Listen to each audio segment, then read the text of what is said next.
Amy, Amy, Amy! Out, out, out! Amy, Amy, Amy! Out, out, out! Amy, Amy, Amy! Out, out, out! At the 2017 general election, Labour surprised all, including themselves, by winning Sheffield Hallam, by ejecting the former Lib Dem leader Nick Clegg from Parliament. Unfortunately for Labour, Jared O'Mara turned out to be a total disaster, heralding in 2 years of chaos and failure to represent the constituents of Sheffield Hallam. That included being suspended from the party, all at a time when the local population was in open revolt against the insane policies emanating out of the local Labour City Council.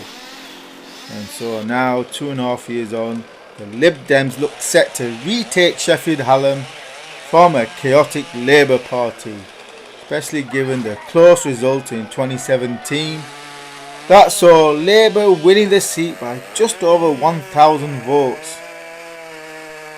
However, it's not just the Labour MPs who are unhinged, but the Labour City Council actions in recent years have been, for want of a better word, insane. For instance, the Labour Council several years ago embarked on a crazy policy of felling tens of thousands of Sheffield street trees, precisely at a time when the world was waking up to impending climate catastrophe, with the need to preserve our existing carbon capture trees and to plant many millions more. The people of Sheffield, in not just Hallam but right across the city, increasingly rebelled against the Labour City Council's insane street trees fellings policy by starting to protest against the tree fellings programme that prompted the insane Labour Council into a series of escalations, including deploying an army of private security guards onto the streets of Sheffield, all to enable Sheffield street trees to be felled. The madness reached a peak when upwards of 40 police officers would be deployed at Sheffield street tree felling sites to enable the contractors to carry out the fellings, with mass arrests of tree protesters taking place as a matter of routine. The council really had gone insane, with the council literally in a state of chaos, with councillors such as Olivia Blake resigning and now standing for Labour in Hallam. The last thing Hallam needs after Jared saga is a Labour City councillor. This insanity cost the Labour City Council several seats at the 2018 local elections. Are you ready for power in May? Yeah. Being an opposition councillor means you don't have any power at all. But if you hold the balance of power, don't you have some weight? Wouldn't that be wonderful? That would be very exciting if that could I think if Lib Dems could win 13 seats, Greens 8, you would hold the balance of power. And you could, it's a long shot, but it's fun to imagine the consequences. That would be fantastic. Yeah, it could happen.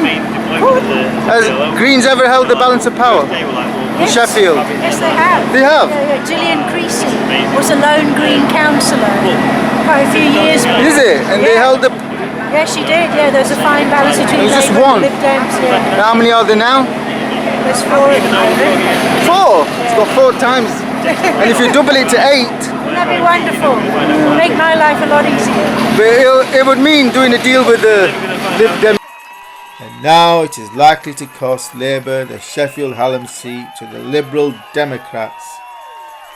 So the people of Sheffield Hallam at least are no longer willing to put up with an insane Labour Party anymore. And thus the Liberal Democrats look set to win the Sheffield Hallam constituency on December 12th. And especially given the fact that Hallam voted 66% to remain in the EU, unlike the rest of Sheffield.